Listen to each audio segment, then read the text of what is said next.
निम्न प्रत्येक द्विघात समीकरण में k का ऐसा मान ज्ञात कीजिए कि उसके दो मूल बराबर हों। दो मूल बराबर होने का मतलब मैंने क्या बोला था कि मूल कब बराबर होंगे, जब जो कैपिटल D की वैल्यू है यानी b स्क्वायर माइनस 4ac इसकी वैल्यू अगर 0 के बराबर होगी तभी दोनों मूल क्या होंगे, बराबर होंगे। ठीक है, तो अब मुझे k की वैल्यू निकालनी है, तो देखो मैं कैसे निकाल सकता हूँ। यहाँ पे अगर मैं द्विघात समीकरण की स्टैंडर्ड फॉर्म लिखता हूँ तो ये हो जाएगा ax square plus B X plus C बराबर 0। तो यहाँ से पहले a की वैल्यू निकाल दो, तो a बराबर है 2 और b की वैल्यू कितनी है, b की वैल्यू है यहाँ पे k, तो k हो जाएगा और c की वैल्यू है यहाँ पे 3। अब देखो यहाँ पे लिखेंगे प्रश्नानुसार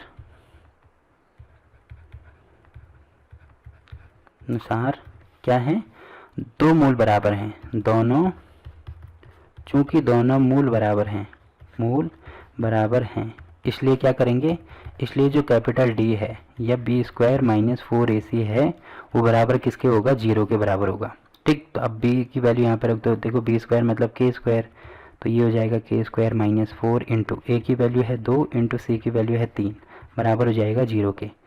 अब इसको क्या कर दो, सॉल्व कर देंगे तो कितना हो जाएगा, ये होगा k स्क्वायर माइनस 3 दूनी 6 चौको 24, तो यहाँ पे 24 बराबर में 0 हो जाएगा। तो k स्क्वायर की वैल्यू कितनी हो जाएगी, इसको राइट हैंड साइड में ले जाओ तो ये हो जाएगा 24।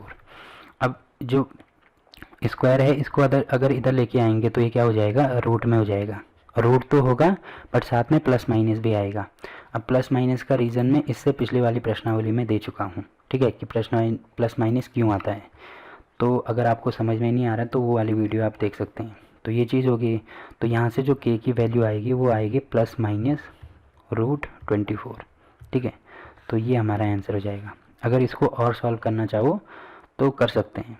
और सॉल्व कैसे करेंगे, जैसे 24 को मैं क्या लिख सकता हूँ, 24 को लिख सकता हूँ 4 गुणा 6, तो 4 को लिख सकता हूँ जैसे ये हो जाएगा, मतलब रूट 24 है तो रूट 4 का भी रूट होगा 6 का भी रूट होगा। अब 4 को मैं 2 लिख सकता हूँ, रूट 6 को तो रूट 6 ही लिखना पड़ेगा। तो k की वैल्यू यहाँ से आएगी प्लस माइनस 2 रूट 6, यानी एक बार प्लस होगी एक बार माइनस होगी। तो ये वाला क्वेश्चन तो हो गया। अब देखो इसका दूसरा पार्ट क्या दिया है, देखो इसको मुझे सॉल्व करना है। तो सबसे पहले तो अगर मैं स्टैंडर्ड फॉर्म लिखूँ तो स्टैंडर्ड फॉर्म होती है ax square plus B X plus C बराबर 0।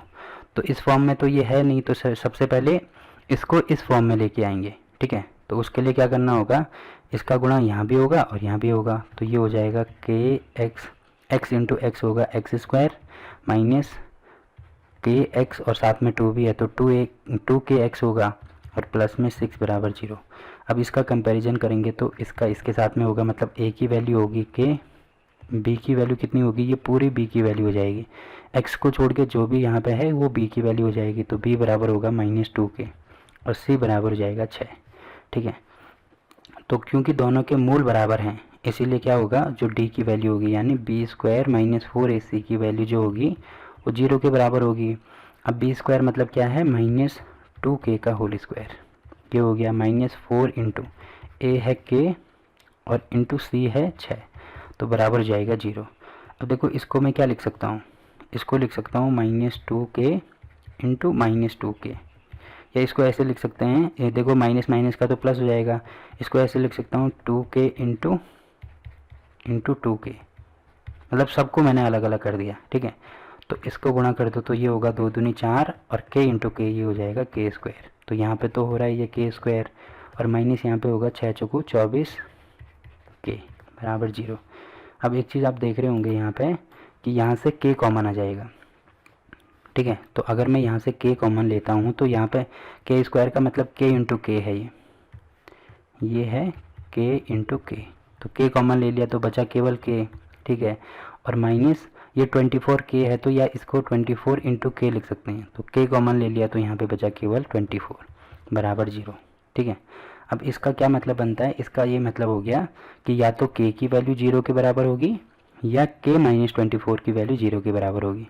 तो पहली कंडीशन में या तो k बराबर 0 होगा या k माइनस 24 बराबर 0 होगा। तो अब इसको राइट हैंड साइड में ले जाओ तो k बराबर यहाँ पे हो जाएगा 24, तो k की एक वैल्यू होगी 0 और एक होगी 24। ठीक है, तो यही इसके आंसर हो गया।